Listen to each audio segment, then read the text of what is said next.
There's a big Jet fan on the phone right now. Oh, man, this is great. This is great. We love him. Ian Rapoport, NFL Network. You can follow him on Twitter at RapSheet. Ian, thanks so much for the time. We really appreciate it. Ian, what's up, buddy? What's happening? How are things? Things are good, man. We're just hanging out, man. Myself, Ryan, Maz, we're just getting the show off the ground, man. And you're the first phone call we've had, so we're excited, man, to talk about you. And wow. Yeah, you have a historic moment. I don't get to be part of too many historic moments, so I am pleased and proud. You are a part of it, and so will Dan Campbell be a part of a historic moment tonight as he takes the field for the first preseason game of his career as head coach of the Detroit Lions. And Ian, just when you talk to people around the league, how is Dan Campbell viewed? We know he can talk. He talks about biting the kneecaps and the Starbucks order and all that stuff. We know he can talk, but can he coach? What is the talk around the league? Yeah, I think there's a lot of, fascination and intrigue surrounding Dan Campbell. I mean, first of all, and not that this necessarily matters if you're a head coach, but he is a really good guy who a lot of people like. So I would say, even though he doesn't come from a traditional head coach background, I feel like people are rooting for him just because they like him. And I think people like to see, generally, good, nice people have some success. It is a little bit different because he's a former tight ends coach who obviously was assistant head coach in New Orleans, who did address the team, who did have other responsibilities, but, he's not the hot young play caller. He's not the sort of defensive guru, motivational dude that Robert Saleh is. He's really a guy who can reach players and lead. And if you have good coordinators, and I think he has excellent coordinators, then that's a team that can win. Now, I don't know if they can win right now. They obviously need a little bit more talent. I think that's pretty clear. But what you hope this year is that you see enough glimpses of really good play and really good moments where you say, okay, they're headed in the right direction. Ian, Braylon here. Let's actually talk about one of those coordinators that you just mentioned, and those two coordinators. Anthony Lynn is a guy who coached for the Jets and the Browns when I was a part of both those teams. You saw what he did out there in San Diego, which then became L.A.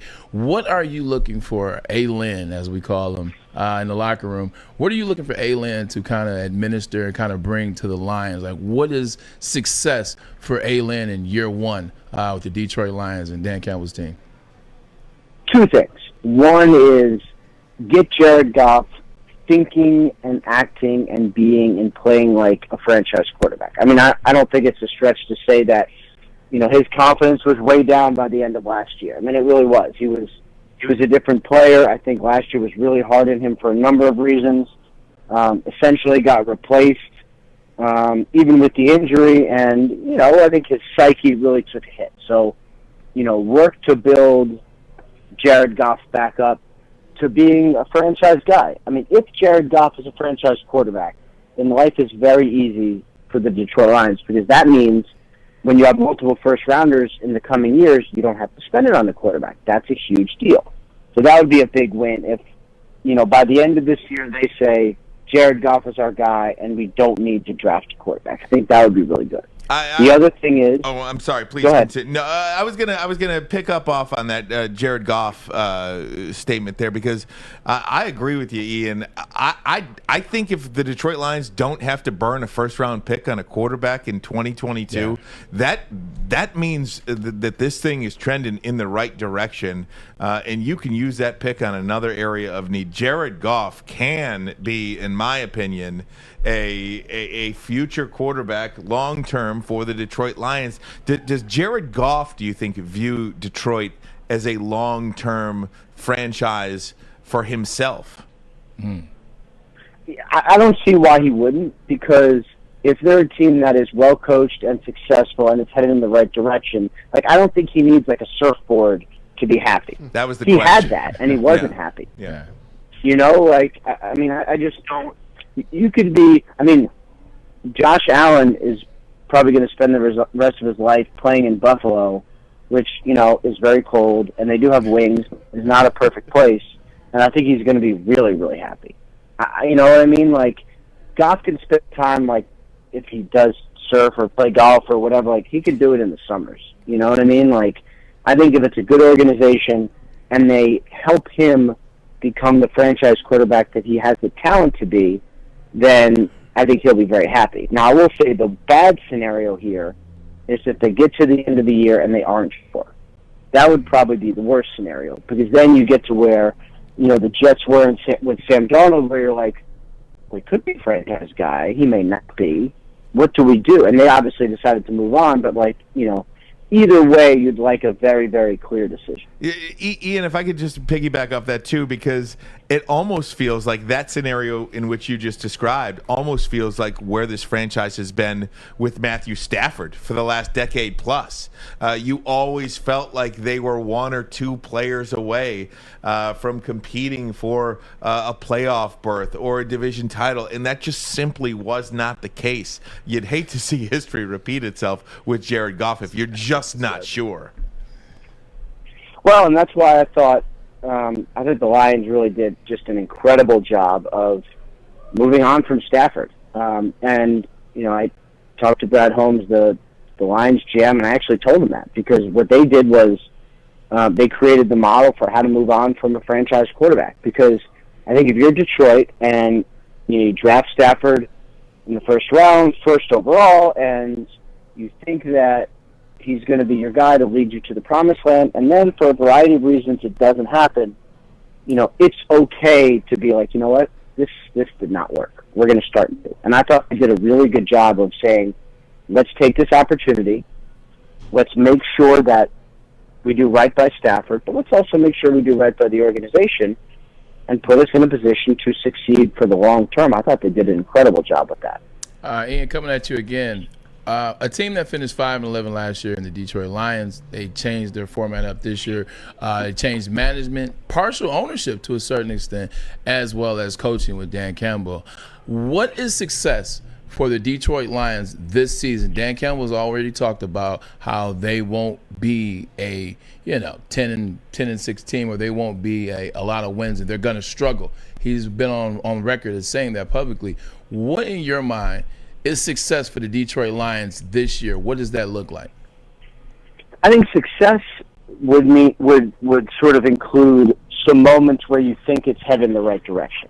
An upset over a division rival who's playing well. You go on the road and you play tough, and even if you lose a close one, everyone goes like, okay, like, I kind of see what they're building. Like, really just make it obvious with good play and big moments that things are headed in the right direction. And I would say the same for Jared Goff, because obviously a lot of, how he does is going to determine whether or not the team is successful. If you get some moments where, he looks like a franchise quarterback, you want enough where you say, all right, like, we're good.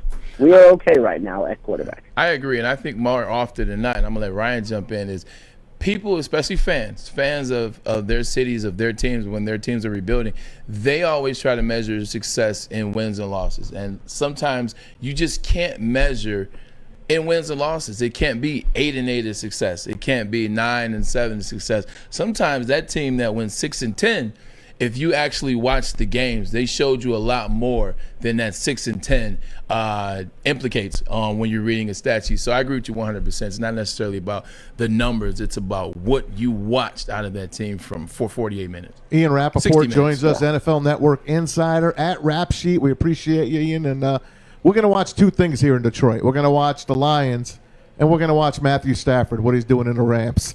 What's the word on him? I know he hurt his thumb again, his surgically repaired thumb, hit it on a helmet a couple of weeks ago. What do you think is a great season for Matthew Stafford? Does he have to win the Super Bowl for that to be a successful trade? No, but I do think they have to have a good season. And, from everything I've gotten from the Rams, it looks like, they really think Stafford is going to be really, really good. I mean, I know they've been blown away by his football intelligence. His arm talent is, you guys know. His willingness to learn, his ability to expand within the offense and be creative and find what he likes. All of those things, I think, have really impressed. If he stays healthy, I think they're going to be really good, and he's, going to be well coached, and you're looking at a really strong season. A team that should go deep into the playoffs. They mortgaged a lot, but they did it at the quarterback position, so I would say it's worth it. And I'm expecting big things, but it's going to be fascinating, and we'll see.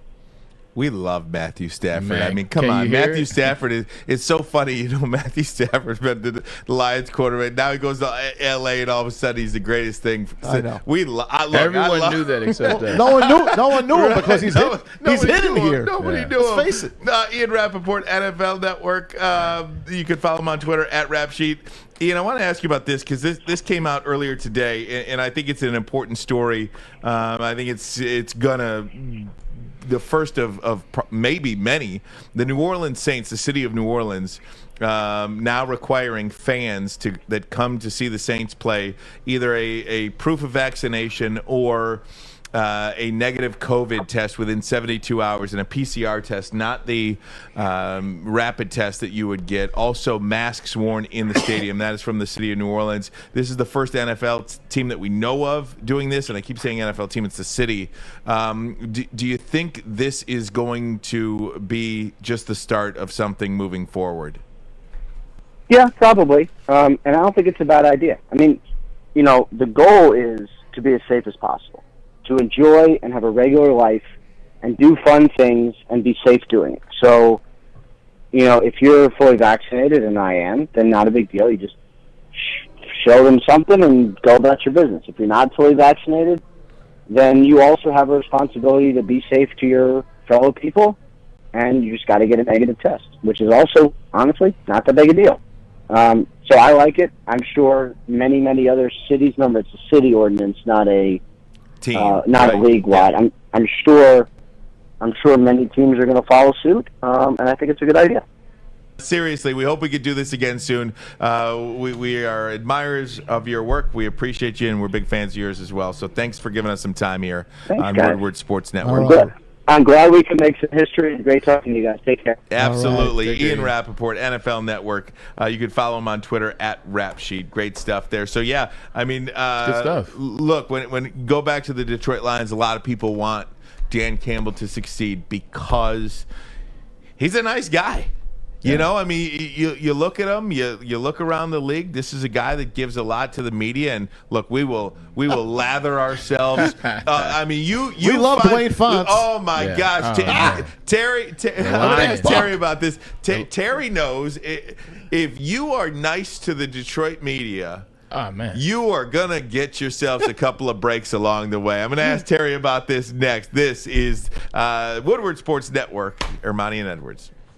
Welcome to the Call Sam Chopper Shop, where you can win a custom-built chopper while helping our veterans at the same time. Watch as the Bad Pig Custom Team turns this bike into a one-of-a-kind classic chopper. And when it's finished, we'll be donating the bike to Volunteers of America Michigan to raffle off in support of our vets. A great cause to give back to those who've given so much. Watch for Call Sam Chopper Shop episodes on our social media channels and get your raffle ticket today at callsam.com/chopper shop.